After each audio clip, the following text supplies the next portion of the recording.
I want to start this off with a brief review. And if you remember our little timeline that we talked about at the very first lecture that we had in Copyright Basics, we'll talk about the timeline and specifically the 1995 and the 1998 Copyright Acts that are therein.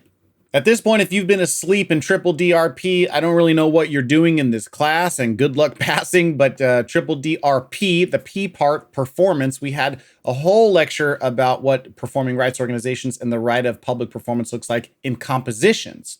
Well, this week, what we're talking about is the right of public performance where masters are concerned. And so again, when we're talking about this concept of performance and a right of public performance where it relates to terrestrial master rights, we've talked in some way, shape, or form about there is no terrestrial right for performance on masters for radio. There's nothing for TV and film, but we do have the right of public performance as it relates to masters in digital transmissions only, thanks to the 1995 and the 1998 Copyright Act. Specifically, what we're talking about in 1995 is really where it relates more to what we're discussing. Digital Performing Rights in Sound Recording Act, or the DPRA, bestowed a performance right for sound recordings for digital transmissions only. A lot of people at this point will tell you that this is the sixth right in the bundle of rights. I vehemently disagree with this. I think that there are 5 rights, triple DRP, and all of those rights apply to both the master and the composition. Because you can reproduce a master, you can reproduce a composition. You can distribute a master, you can distribute a composition. You get the point. So there's the performance of master, the performance of composition. We talked about that at the very beginning of the record lecture last week. Again, this is the same concept, okay? And so just a review, there is no terrestrial right for radio, but we do have one now for the internet. Again, these types of things came about as the internet became more and more popular, thanks to the advent, of course, because of Al Gore. We decided that we had to really address this problem head on and see how we as copyright industry, or as a copyright industry, would interface with this new burgeoning technology that, may or may not stick around for that long, right? But what do we have when we're talking about songs that are being played on the internet? What does that look like?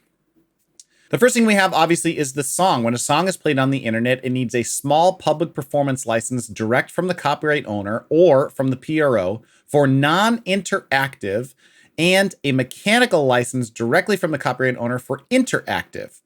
From a sound recording standpoint, in non-interactive transmissions, the rate is set by rate court and it is covered under the compulsory license provision. And if not, a copyright judge sets that rate. Now, we'll look at exactly what that means specifically, but as a window, and if you're kind of paying attention and forecasting, the rate that is paid for sound recording performances and digital transmissions only is a rate that is set by statute, by rate court, and we're using a compulsory license provision in order to make sure that those things are being licensed and paid appropriately, okay? As a review, again, I keep alluding to this nomenclature, but it's something that you guys should be very familiar with. We have interactive and non-interactive streaming. Interacting, obviously, are things like Spotify, Apple Music, Deezer, Tidal, all of those types of things. And non-interactive are things specifically like Pandora and SiriusXM. However, iHeartRadio is a perfect example of this also. And also, everybody always asks this question, so I'll go ahead and address it here. The extension of interactive streams are non-interactive streams. What I mean by this is, let's say you choose an album to listen to or a playlist to listen to on Spotify or Apple Music, and music continues to play after that playlist has ended. The music that continues to play after that playlist has ended is non-interactive streaming. It's akin basically to Spotify Radio or Apple Music Radio.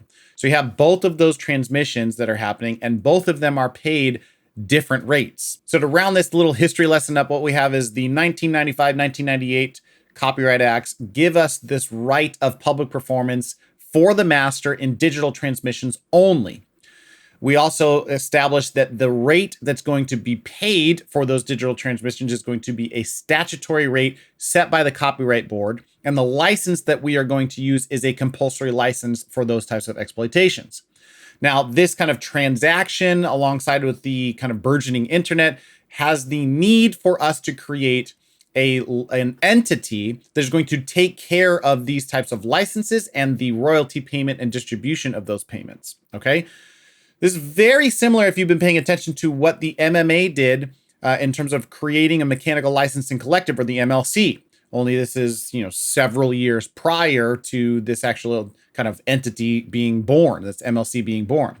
There's a lot of historical connotations that happen in our copyright world, and we don't really kind of invent new things entirely.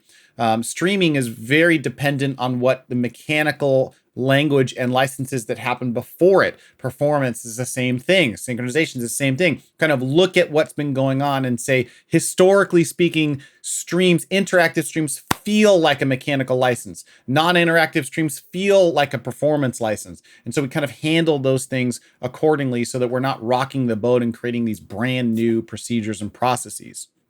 So we have this need for someone to administer this new public performance for masters and to collect royalties and pay them forward to the owners of said copyright. What do we do with that? Let's talk about it in the next video.